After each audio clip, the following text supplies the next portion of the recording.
Good morning, everybody. It's Friday, and I decided to shoot the video about relativity one day early because I have a little bit of time. And also, I want to be quite refreshed for tomorrow's walk at the Hong Kong Museum of Art, which I have to say that thank you very much for the people that responded. I think we're going to have a fun group. And yeah, I'm looking forward. I'm really looking forward to share interpretations and takes and feels about surrealism, which for me is a very important uh, art expression. I found that same as conceptual art is pretty liberating, and I will elaborate on that. And I believe that certainly that one and these works are quite relevant or do come or were heavily influenced by the openness that surrealism gave to artists. But yeah, this topic is not about surrealism. This is about my take about relativity and how I found an interesting perspective. How physics offers me an interesting perspective to understand art, and not only art, but pretty much anything, right? And here's my guide to life, if you can put it that way. For me, one day I was actually very curious. I mean, I always heard about this relativity. I think it was, I mean, when I was probably a teenager. I do remember seeing the show Cosmos, and there was an episode when Carl Sagan is explaining in very simple terms, oversimplified, what is relativity, right? Einstein's theories. And there was a constant. So when he was explaining, Einstein was a very curious person. I don't necessarily find Einstein a genius in itself, but he was someone that was relentlessly curious, always trying to find out why. He always kind of like took the mathematics and physics and so on, the mechanical physics at that time, start exploring the relation between one object to another one and how they interact and so on, and then eventually took it further to realize that there was always a constant, which was the speed of light. That is like that is the only in physics, that is kind of like the only constant that doesn't change, and therefore anything else that spans that comes everything else is relative to that constant, including time, space, etc., etc., etc. Everything is in relation to make it measurable and comparable. Everything has to be in relation to that speed of light. And then and over time, I realized that, I mean, when it comes to politics and history and everything is eventually, everything kind of like evolves and interacts in relation to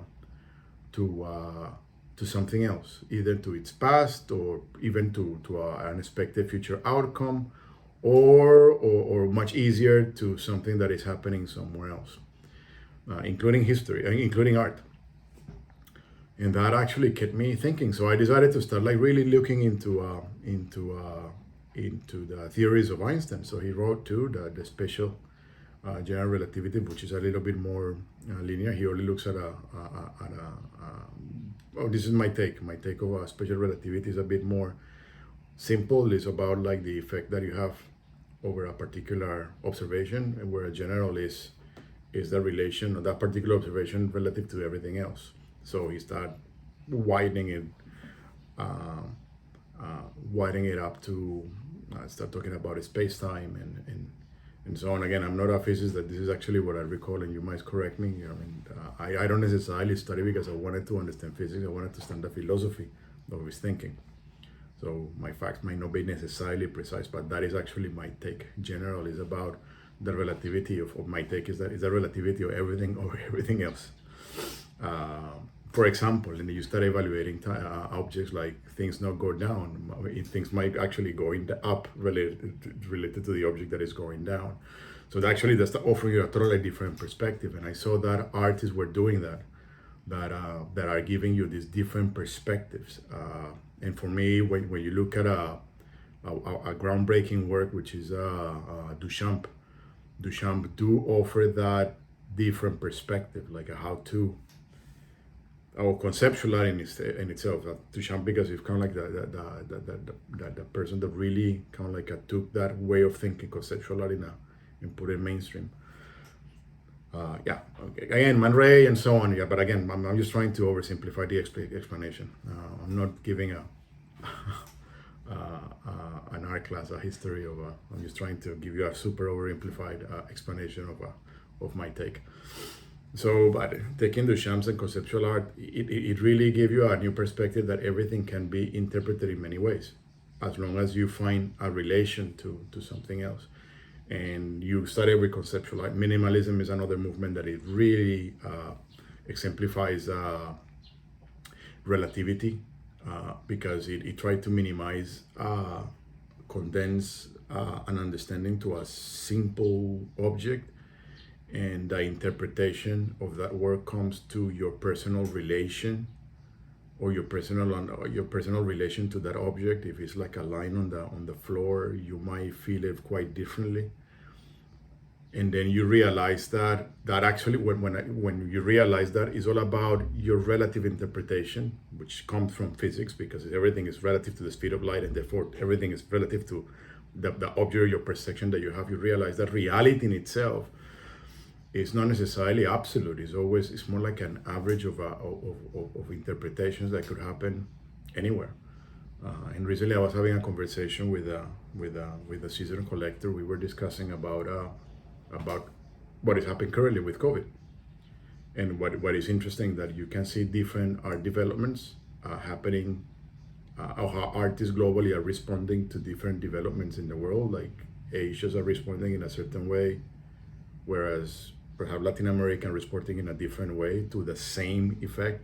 So, and you realize that their expressions come from the relation to the environment, and so on.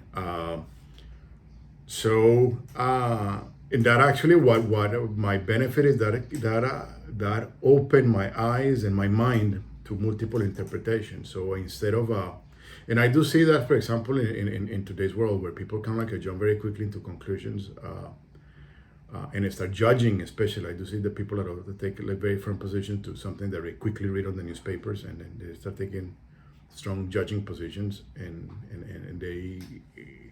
I do see people not necessarily stopping to understand why is that person taking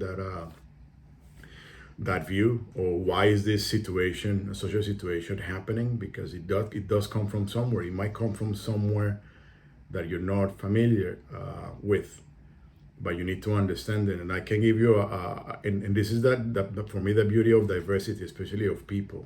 When you find Hong Kong, that everybody comes from so many places, and therefore you have different perspectives and different understandings of the world. And for example, a discussion that I was having on vaccines yesterday, that for foreigners, the value that they have on vaccine programs is very different than to locals, because for me it's not really about the way psychological, it's not really about politics or anything else. It's purely about a trade-off. I mean, for foreigners, they do have there's an element of trade-off, because people do want to travel, right? They want to see their families and so on. So that has a higher value than someone that with family, everything is in Hong Kong. You don't see that trade-off, and that's understandable. I mean, it's not about judging. It's trying to understand that there are motivations that are behind that. Everything is relative, and when you kind of like start understanding that this relative concept, that this you become very tolerant, very open-minded. And when it comes to art, when you want to understand art that you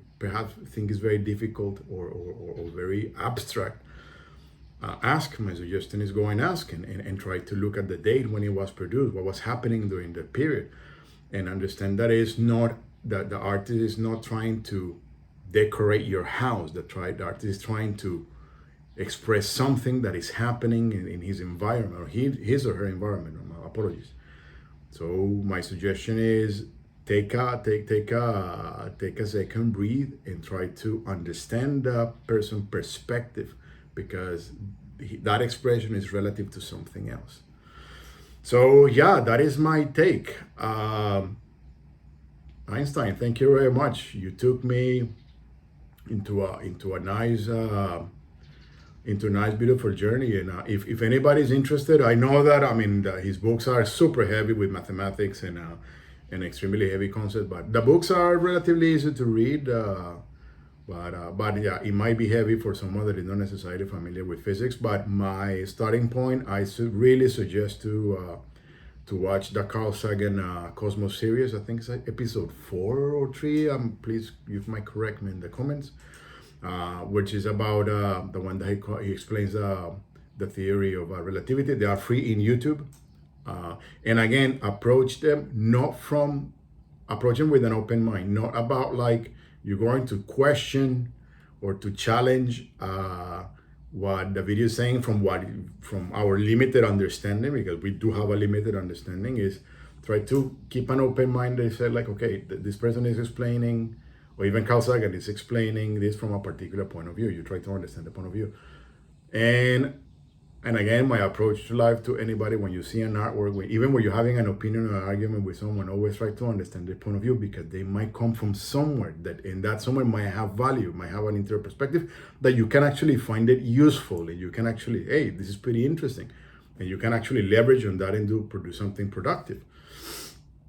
So I don't know. That is my guide to life, I guess, if I can call it that way. And I hope it helps. I'm in this mission to bring out critical thinking back, and my suggestion is, think about why why general relativity is so fundamental in the world of not only in the physics, but in today's world, and it's coming from that angle.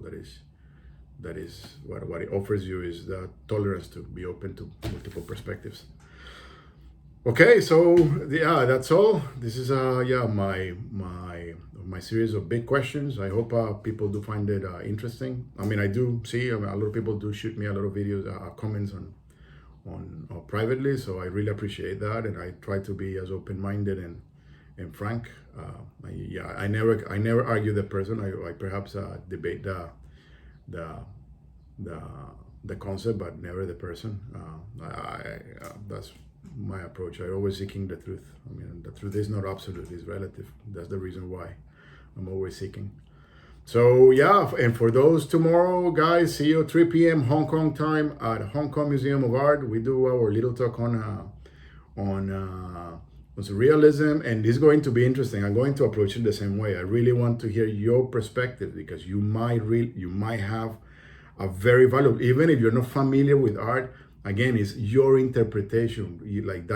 Think about from where that interpretation comes from. What is your relation? You saw something when you were a kid, or you had a nightmare once and then it felt like that. I don't know.